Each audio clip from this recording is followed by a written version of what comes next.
Okay, so today we're going to talk about knife safety and knife skills, and we're also going to start to fabricate some different produce that I have over here to my left. So let's first talk about knives. So there are many different knives. As you get more professional, more experience, you might spend more money on your knives, and then from there it's just properly taking care of them, making sure that they are sharpened, stored properly, and so forth. So we're going to go through the styles of knives first. So this is a chef knife. This is an 8-inch chef knife. Chef knives typically come in 6 to 12 inches. Right next to it is the 6-inch chef knife. Now, most of the time you're going to use an 8 or a 10-inch. It's a universal knife in the kitchen. It can do a ton of things, and as you start working through, you'll understand more about that. And then we have our paring knife, which is 3 to 4 inches long. And once again, it's universal. It's just like the chef knife. It's smaller though, so depending on what you're doing, you're gonna go ahead and use the paring knife. You have your boning knife, which is more for butchery, hence the name. But it should stay very sharp, and it can get right against the bone. They are more flexible in the blade so that it can curve right against the bone as you're butchering something per se, like our chicken or so forth. Serrated knife, also known as a bread knife, it has teeth, so you can cut into things. We use it for breads, cakes, and we even use it for produce, like tomatoes that are softer or even tougher, squashes, like butternut squash, and you want to cut it in half. And then our carving knife to carve our meats. Okay, so storing knives. You should never store knives directly into the drawer. You want to make sure that you protect the blades either with a sleeve, or you can put them in a toolbox or slots. Sometimes there's those slot drawer inserts, or also a butcher's block, which I have over here to my right. So I'm going to go ahead and store the knives that I don't need this evening. And then we will get started. So as you develop, you're going to really pick knives that you like. You're really going to figure out what knife you like, what type of handle you like, whether it's wood or it's plastic or whatever. Wood handles, you have to be careful though with them absorbing bacteria and things as the wood expands and contracts, right? So if you leave it sitting in water or you wipe it with a dirty rag, that wood could absorb bacteria. So I always like the plastic or harder handles that are easy to clean and so forth. So first things first, you have your cutting board, right? So I'm gonna throw my knives off to the side for a minute. Underneath your cutting board, I use a non-slip mat. If you don't have a non-slip mat, you can go ahead and use a wet towel or wet paper towel. And that just makes sure that my cutting board doesn't move. Your cutting board should be to the edge of the counter that you are cutting on. If you have your knives on your cutting board, the blade should face away from you. And your cutting board should try to make it big enough that the tip doesn't come off the edge, especially if you're around other people. I have a smaller cutting board. Same thing with the paring knife.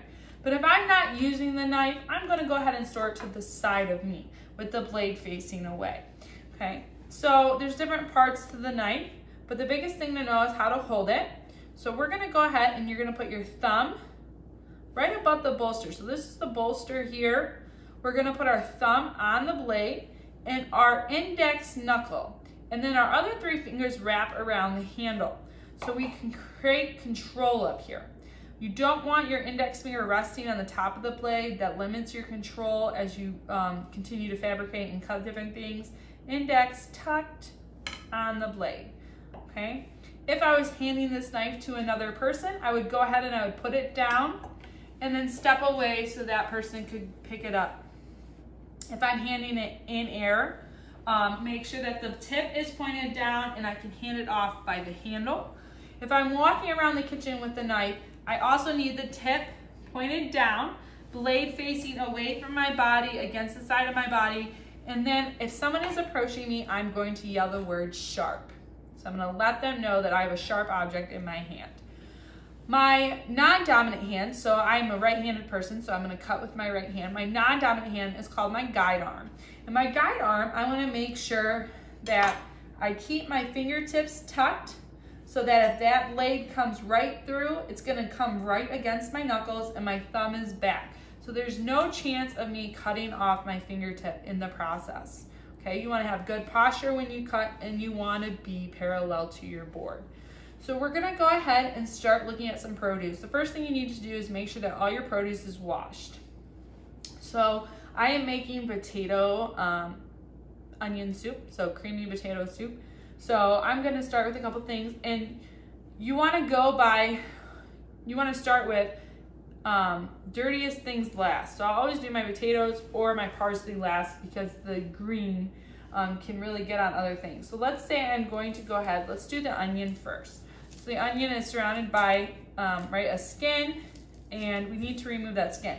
So you wanna cut off some of the core on the back side, not much, in the front, and then we're gonna go ahead, this is my trash bin. We're gonna go ahead and we're gonna peel off the skin. You can also take your paring knife in your hand and go ahead and use that to peel.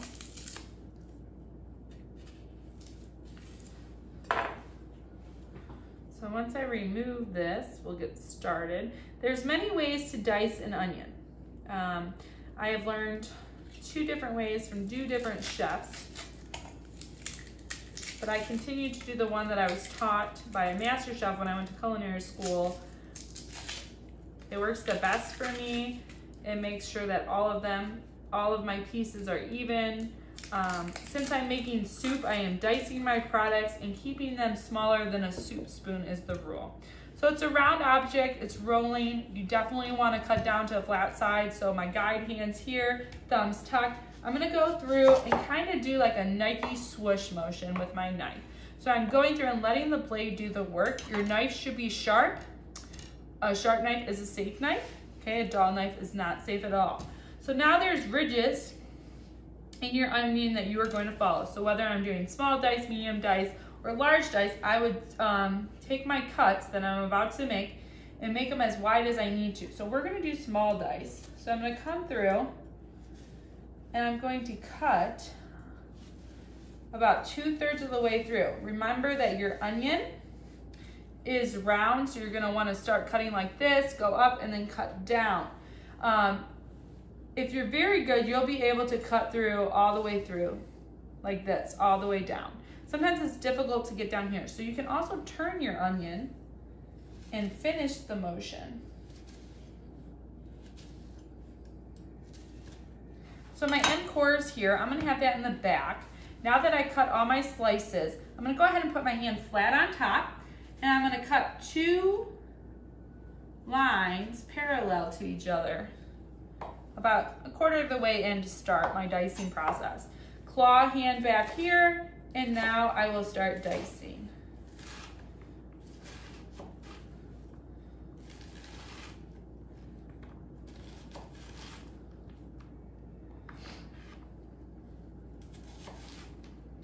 And then when you get to the end, if you don't feel comfortable, you can turn it on its side, and there is my onion.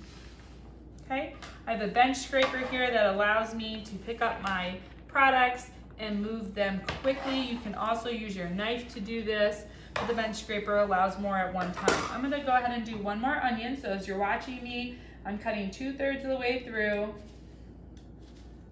I'm holding my knife properly. I have my non-dominant hand, my guide hand in a claw formation. I'm gonna turn it around, continue to cut.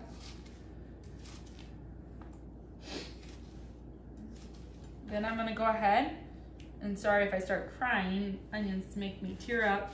Cut my 2 lines, and then go ahead, claw formation again, and dice. Notice the tip of my knife doesn't come off too often off the cutting board.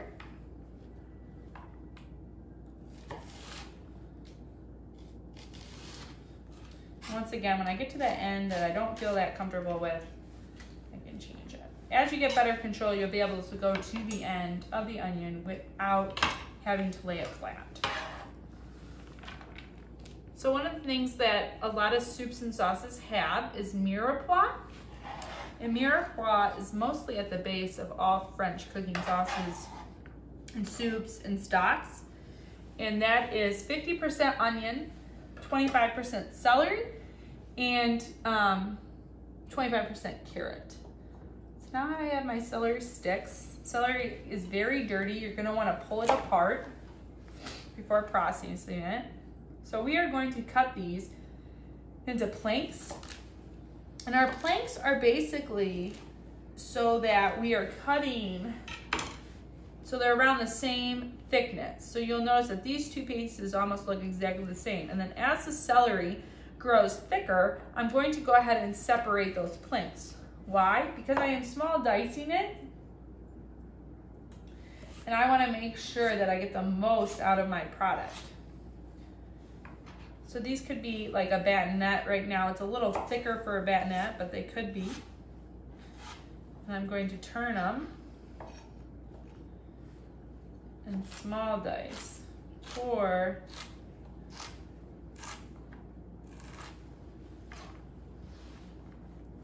my potato soup. Same things, I'm gonna cut into strips, more like a julienne, to even them out. And then I will turn them and dice them. Soup's easier to hide uneven shapes, unless you're doing like a consommé. Consommé is a very clear broth, and you wanna make sure that every cut in that consommé is almost directly the same. So, but for me, since I'm doing a creamy potato, half of our soup ends up getting pureed. So I have a little of leadway with the uniformity, but I still want to make sure that they're pretty uniform to each other so that they cook at the same time. If some pieces are bigger and some pieces are small, the smaller pieces will cook faster.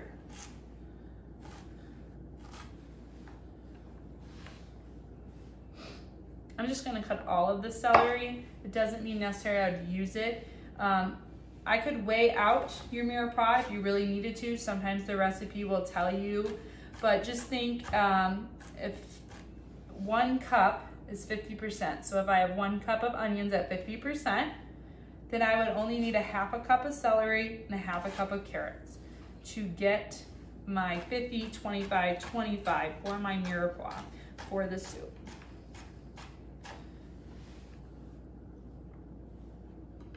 And then every time I place my blade down, you should be noticing that I'm sticking it so the blade faces away from me. You can fabricate some vegetables ahead of time. Celery does well if you put it in cold water sometimes.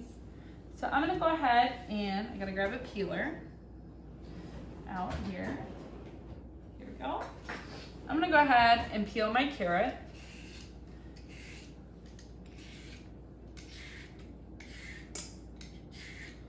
You always want to peel away from your body.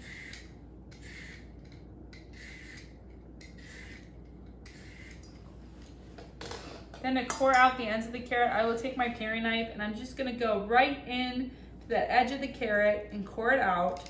That way I don't waste a lot by just chopping it straight down. So if you just chop straight down, you're going to take off more of the flesh than you need to. A carrot's the same way as celery. You're gonna wanna cut planks. It's a round object. We're gonna wanna get down. You can square these off. So let's say I was looking for a perfect dice. Then I would go ahead and I would square off my sides of my carrot.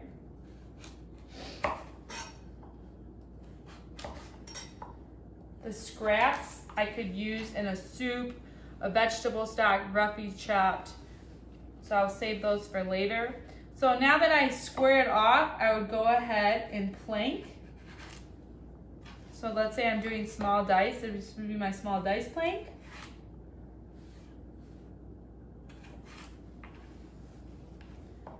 And then I would cut.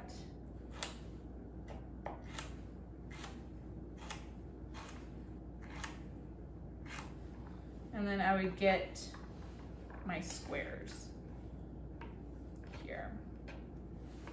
So you can see that I would get a nice square. Because I'm making soup for me and my husband, I can do a little bit more rough chop. I don't need perfect squares for this soup. So I'm just showing you both ways. So what I can do is I can take this, it's a round object, I can go ahead and cut it into planks, lay them on their sides, and then I will cut into thirds from here because of how thick the carrot is.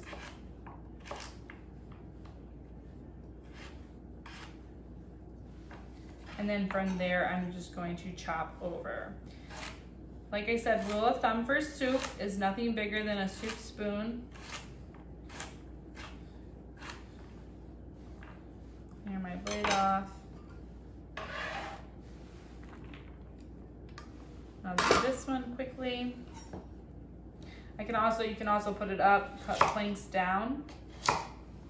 And then when you have your planks, now you have your flat sides. Notice I take my index finger sometimes and I hold it and then slide my knife through.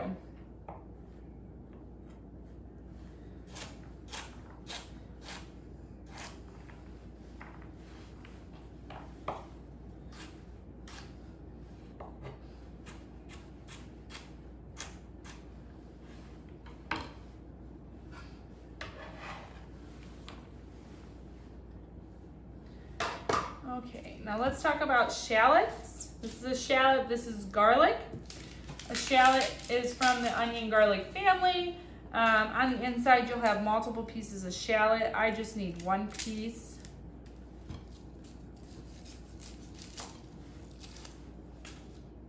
So I'm gonna go ahead and start to peel this.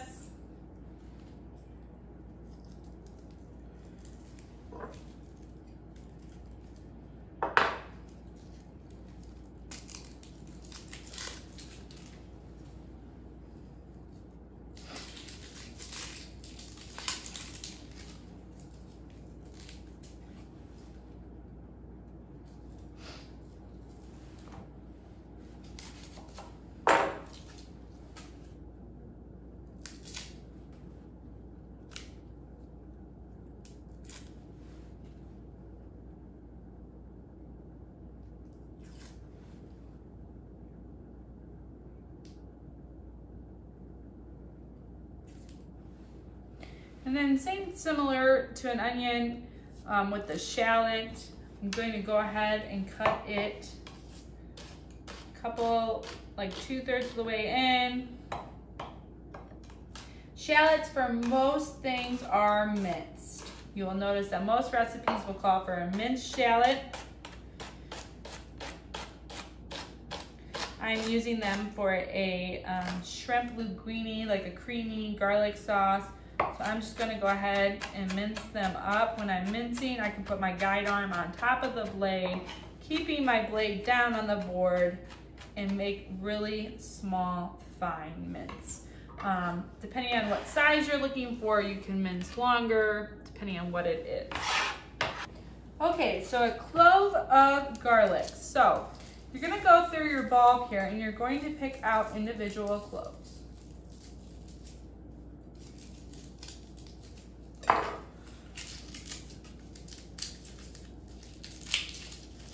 Okay, and I'm going to show you two ways to do this. One way, you can use the knife, the heel of the knife, and you can hit your palm on it, and it'll just let you easily peel the outer skin away. Okay, so then you're left with the garlic clove. Another way, if you don't feel comfortable doing that, you can take your paring knife and just cut down.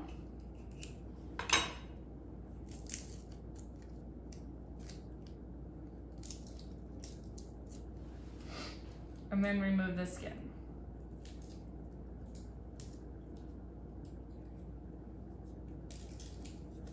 I personally like hitting the knife better. There's a little frustration out. Feel relaxed after you do it. Okay. Then from there, you some recipes will just say a whole clove of garlic just the way it is. It just sits in there to flavor it. Maybe it's a roast, maybe it's a soup, and you're gonna remove this later. But if I wasn't, I could go ahead And I'm still gonna use my chef knife for this. You could use your paring knife. I'm gonna go ahead and cut strips of the garlic to start off. And mincing is just really basic. It's fast, nice motions. You're keeping your knife on.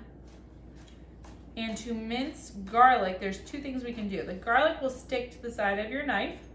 So you can either add water or you can add salt. And the salt does not change the effect of garlic.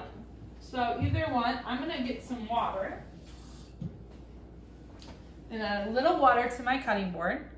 And it just helps the resistance and keep the garlic down. So just quick, fast, mincing through till you get the size that you desire. Mince means very small. And then I would just move that onto my plate. I'm gonna add these cloves on there. I'm making a roast in a couple days, so I can use those for that. Green onion, I already cut off the tips earlier in the week, but green onion, I would just keep them bunched together. And then I'm going to go through and cut very thin. Some people will stop after the green. You can use it all the way through. So notice my tip of my blade is not getting picked up on the cutting board. I can go through and use all of that. Green onion. I'm adding, it's a creamy onion potato soup, so I'm adding different types of onions to the soup. Okay. We have parsley here that I'm going to talk about briefly. I'm not going to need it today, but just that you saw me mince other products. Parsley, the same thing. You would peel your leaves, pick your leaves off. So you're just going to want to use the leaves, not the stem. And then you would go ahead and mince it. If you had basil, you should chiffon it, which I don't have basil today, but later in an Italian episode, I will show you that. So you're just going to finely chop your parsley for your dish. Okay, now the potato. Once again, peel away from you. I'm gonna peel over my trash bowl.